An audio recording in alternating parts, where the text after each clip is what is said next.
Now that's what the side of the tent looks like with the rain flaps tied back. Both sides can look exactly like this. It's going to be a very open filling. I'll show you what it looks like. This absolutely isn't the best spot to set up, but just got to move some of this junk out of the way and kind of live with it. I like how fast this tent pitches up, really. It's fairly nice. It's a Drifter 2 DP. The DP stands for dry pitch, made by Mountain Hardwear. This is the poles. This little knob here has to sit down when you actually stick these poles in.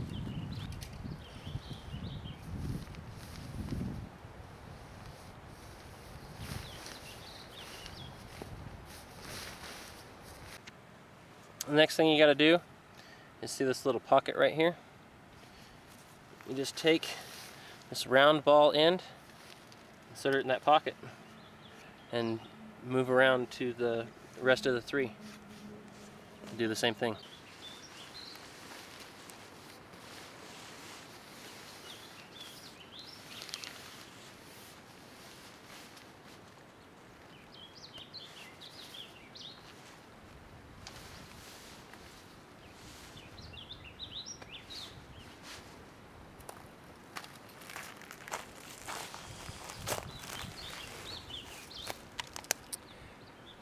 And that's how it sets up pretty much. I'll show you the logistics inside. So this part's extremely simple also. All you got to do is take this clip for the tarp and clip it on to the poles. Now there's only one per pole, so I'll just go around and do it to all 4 poles. So that's what gives it the dry pitch portion of it. But you can take all the sides of it, roll them up, reach around the back, slip that in, and if you want, pull that tight, but you don't have to. Now if you're not worried about the bugs, you can just sleep just like that. You don't even have to put up the tent part. You can actually unhook it separately. But if you're worried about the bugs, mosquitoes, things like that, it's not too hard to put this up. You just take these same little clips and we'll start clipping them up the side.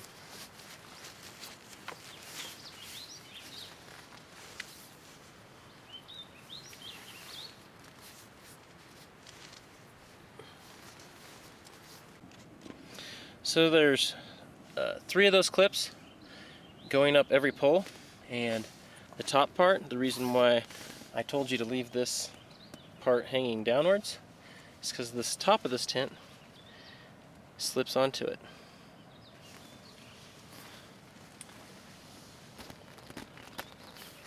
And that's what holds the top.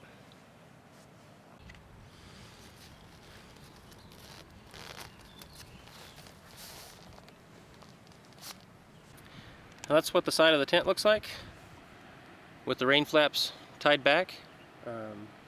Both sides can look exactly like this. It's going to be a very open filling. I'll show you what it looks like with the door zipped up.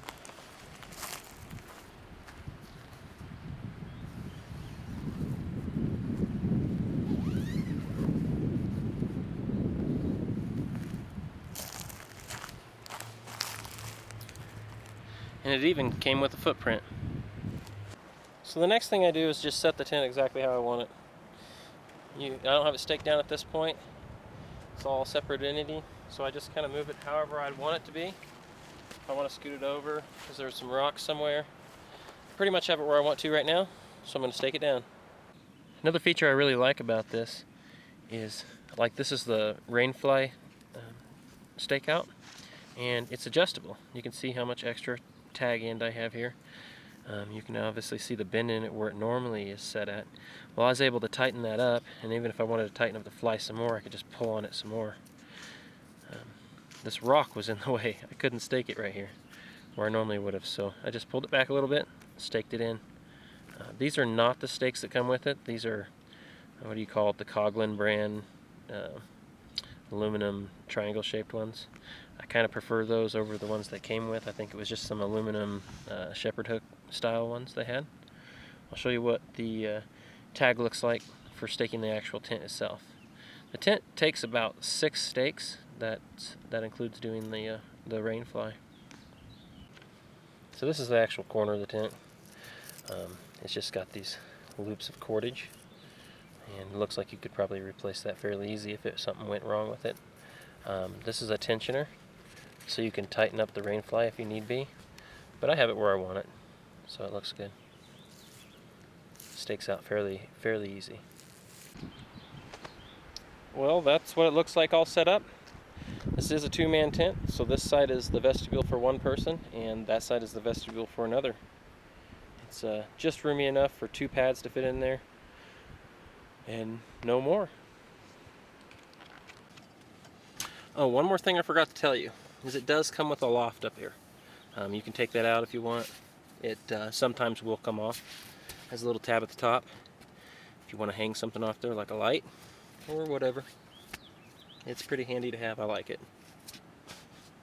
Got my bedding all set up. Like I said, I got my sleeping bag all unzipped and pad and a pillow in there, and that's it. That's all I need to sleep in there. What I really like is being able to have a little bit of light in here. I don't have a lantern for say in here, but what I do is I just hang my headlamp from the loft up in here, and it puts off plenty of light, and I can adjust it to whatever I want to. Well, I hope you guys enjoyed that video. Till next time.